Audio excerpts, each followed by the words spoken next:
55 ans, oui, 55 ans de DUT. C'est toute une époque que nous allons revivre maintenant. Revenons à 1966.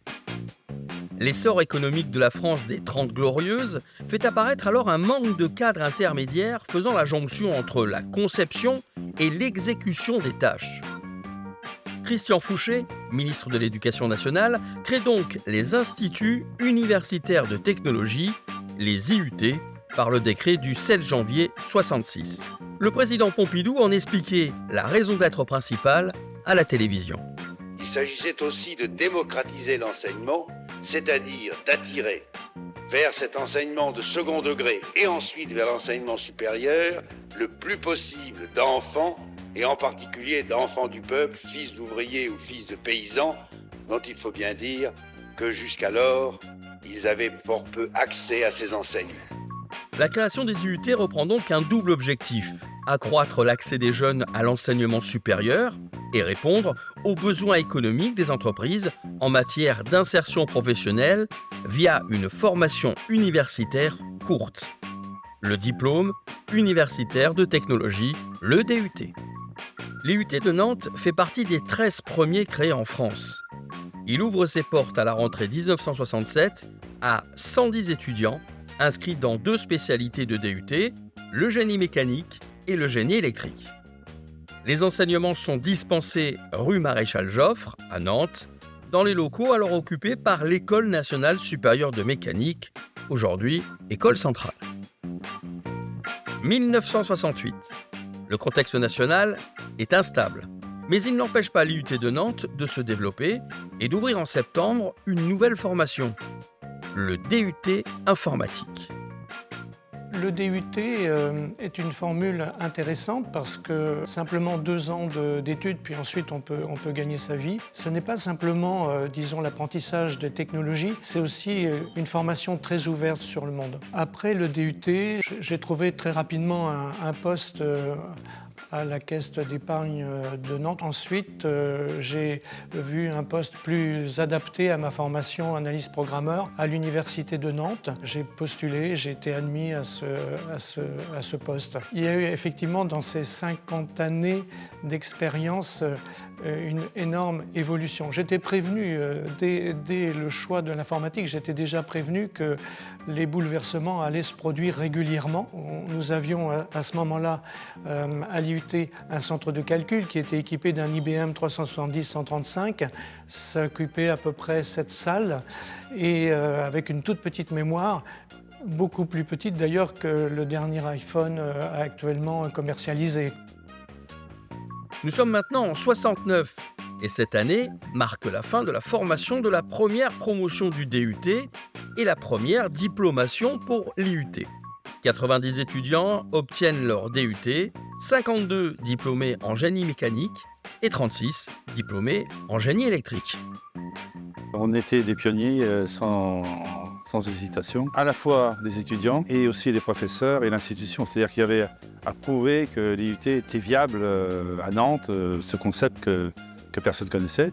Et donc j'ai trouvé un emploi aussitôt. Déjà, on a vérifié que la formation amenait bien à un métier qu'on pouvait exercer et qui était reconnu par le milieu industriel local. Ils ont tout de suite vu que c'était une formation, c'est le BTS++, quoi, hein, le DUT, et une dimension concrète, opérationnelle. Hein, un métier avec des gens ouverts et puis des perspectives. Restons en 1969. Nouvelle étape dans le développement de l'Institut avec l'ouverture d'une formation tertiaire, le DUT, gestion des entreprises et des administrations. De cette promotion sortiront 30 étudiants diplômés en 1971. Ils seront quasiment le triple 10 ans plus tard. Installés dans des baraquements provisoires rue de la Haute-Forêt à Nantes, le déménagement de la formation vers la rue Maréchal Joffre en 1977 permettra, enfin j'ai envie de dire, de répondre à l'engouement des candidats pour ce DUT.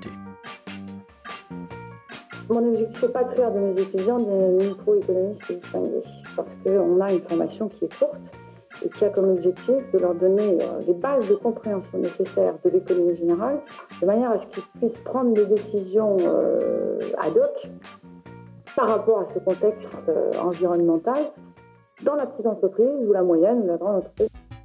Changeons de décennie et d'ambiance. Dès le début des années 70, l'IUT de Nantes met en place des actions de formation continue destinées à favoriser l'accès à la formation supérieure à des publics diversifiés. Via des dispositifs financés par l'État tels que la promotion supérieure du travail, Action Jeunes ou Action Filles, des personnes engagées dans la vie active ou des jeunes en décrochage scolaire ont la possibilité de suivre des cours du soir, le samedi ou encore à distance afin d'obtenir une formation qualifiante donnant accès au DUT. Ça représentait 1560 heures de cours sur 12 mois, avec à la fin un stage dans l'entreprise, une soutenance, et ça passait devant le jury du DUT pour pouvoir être admis. L'IUT, moi, m'a ouvert l'esprit. Il y avait beaucoup de matières que je ne connaissais pas. J'étais issu, moi, de l'électromécanique, de l'électronique. C'était le début d'une vraie carrière. En entreprise où je suis arrivé, je suis directement arrivé en tant qu'agent de maîtrise. Ça m'a fait décoller, quoi. Entre la période précédente et un an après, j'avais doublé mon salaire. Donc moi, ça m'a changé la vie, quoi. Après la formation continue, intéressons-nous à l'alternance. Si elle est aujourd'hui très présente dans l'enseignement supérieur, dans les années 70, c'était une modalité de formation inconnue.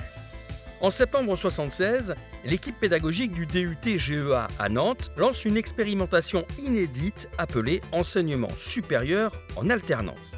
Objectif, obtenir le diplôme au bout de 2 ans et demi en combinant 3 périodes de stage en entreprise et 3 périodes de cours à l'IUT. Les stages étaient rémunérés sur la base du SMIC. Pour info, les entreprises, à l'époque, ne bénéficiaient d'aucune exonération de charges. Expérience concluante puisque les 20 étudiants qui ont participé au dispositif ont tous trouvé un travail à la sortie du DUT. Au tournant des années 80, les premiers logiciels de GPAO, gestion de production assistée par ordinateur, arrivent dans les entreprises. Les problématiques d'optimisation de flux ou de maîtrise des coûts qualité-délai prennent de l'importance. À l'initiative de l'IUT de Nantes, et pour répondre aux besoins des entreprises, une nouvelle filière nationale est créée, le DUT OGP, aujourd'hui intitulé Clio. C'est à Nantes que les premiers étudiants de cette nouvelle formation seront accueillis à partir de septembre 85. L'objectif d'un technicien OGP, c'est d'organiser la production pour qu'un produit sorte en quantité suffisante, avec un niveau de qualité optimum et surtout dans les délais imposés par le client. Le DUT OGP n'est pas la seule création de formation impulsée par nos équipes. En 91, ce fut le tour du DUT Sciences et Génie des matériaux de venir combler un déficit national de formation généré par la montée en puissance des matériaux dans tous les secteurs industriels. L'ouverture de cette nouvelle filière est un véritable pont entre les techniciens et les ingénieurs en activité. Elle forme des spécialistes des matériaux dont l'industrie a besoin pour travailler en amont des processus industriels. L'expérimentation nantaise est une réussite. Les débouchés professionnels sont au rendez-vous, ainsi que les étudiants qui sont plus de 700 à candidater pour intégrer cette nouvelle promotion. Les matériaux, ça m'intéressait dans le sens où il y en a partout. Donc je me suis dit que comme je ne savais pas ce que je voulais faire, je pouvais travailler peut-être dans tous les domaines. Donc c'était un programme de mémoire riche, avec un certain niveau, puisqu'on suivait le même cursus que les DUG en fac au niveau des mathématiques, par exemple la chimie, des matières plus générales. Et après on avait toute la partie technique avec les polymères, résistance des matériaux. Celui-là, je n'aimais pas trop, mais bon. On avait communication, anglais, pas mal de TP, de la mécanique, des statistiques. Voilà, c'était assez riche. Alors au niveau du groupe, on n'était pas nombreux, on était privilégiés, je pense, vu qu'on était la première promotion, on devait être 25 peut-être ou maximum. J'ai plus exactement en tête, il y avait 6 filles, ça je me rappelle. Et il y avait une bonne ambiance. Faisons maintenant un bond, si vous le voulez bien, dans l'histoire de l'IUT de Nantes. Et arrêtons-nous sur la période 1995-2005, une autre période fondatrice. Avec le développement de l'offre de formation à l'IUT, il devient urgent de trouver des espaces complémentaires pour former les étudiants toujours plus nombreux. De multiples projets sont envisagés au fil des ans et c'est finalement à Carquefou, sur le site de La Fleurier, que débute la construction de 10 000 m². Les départements génie mécanique et productique et sciences et génie des matériaux sont les premiers à déménager pour une ouverture aux étudiants à la rentrée 98. Après une deuxième phase de travaux d'agrandissement du bâtiment de plus de 12 000 m², Les départements génie électrique et informatique industrielle et qualité logistique industrielle et organisation rejoignent le site de Carquefou en 2005. La Fleurier devient ainsi le site de l'IUT rassemblant l'ensemble des filières de formations industrielles. En 1999, pour répondre aux besoins en emploi des secteurs du bâtiment et de l'industrie, l'IUT de Nantes ouvre la spécialité de DUT génie thermique et énergie. Une formation centrée sur toutes les activités de production, d'utilisation et de gestion de l'énergie thermique. En ce qui concerne notre programme, c'est une grosse dominante de physique, ça a été la découverte de la thermodynamique. Un mot barbare, quand on arrive, ça marquait beaucoup de mes camarades. La thermodynamique, c'était les premiers cours dès en arrivant en septembre. C'était une grosse marche à passer. La mécanique des fluides, le transfert de chaleur, donc transformation, utilisation de l'énergie. À l'époque, c'était une petite promotion. On était une petite quarantaine, vraiment soudés. Donc c'était aussi la configuration des travaux pratiques, travaux dirigés qui permettent encore de réduire le nombre de groupes, donc pour avoir de la proximité entre les élèves. Une page de l'histoire de l'IUT s'est tournée à la rentrée 2021, avec l'accueil des premiers étudiants intégrant la formation au bachelor universitaire de technologie, le nouveau diplôme de référence des IUT qui succède au DUT. Le BUT est une formation en 3 ans, organisée en compétences, permettant l'obtention du grade de licence. Exclusif aux IUT, ce nouveau diplôme conserve les fondamentaux qui font leur force. Un programme national, une pédagogie propice au travail en mode projet et construite sur l'acquisition de compétences, de l'immersion en entreprise via l'alternance ou le stage, un accompagnement individualisé de l'étudiant et un environnement universitaire à taille humaine. Avec le BUT, l'IUT de Nantes continue à répondre aux enjeux de la société civile et économique. La réussite de tous les publics, la formation tout au long de la vie, une approche pédagogique par compétences appuyées sur la recherche et l'innovation, un programme évolutif pour s'adapter aux nouveaux métiers.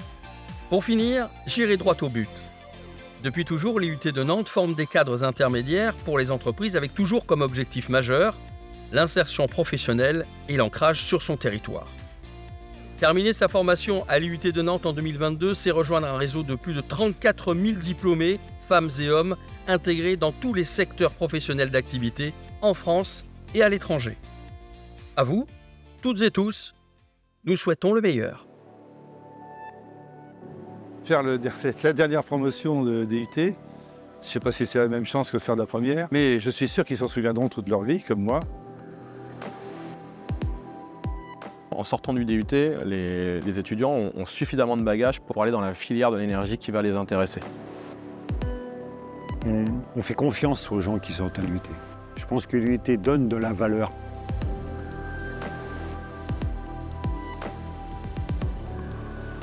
Le but n'est pas simplement le but, mais le chemin pour y arriver.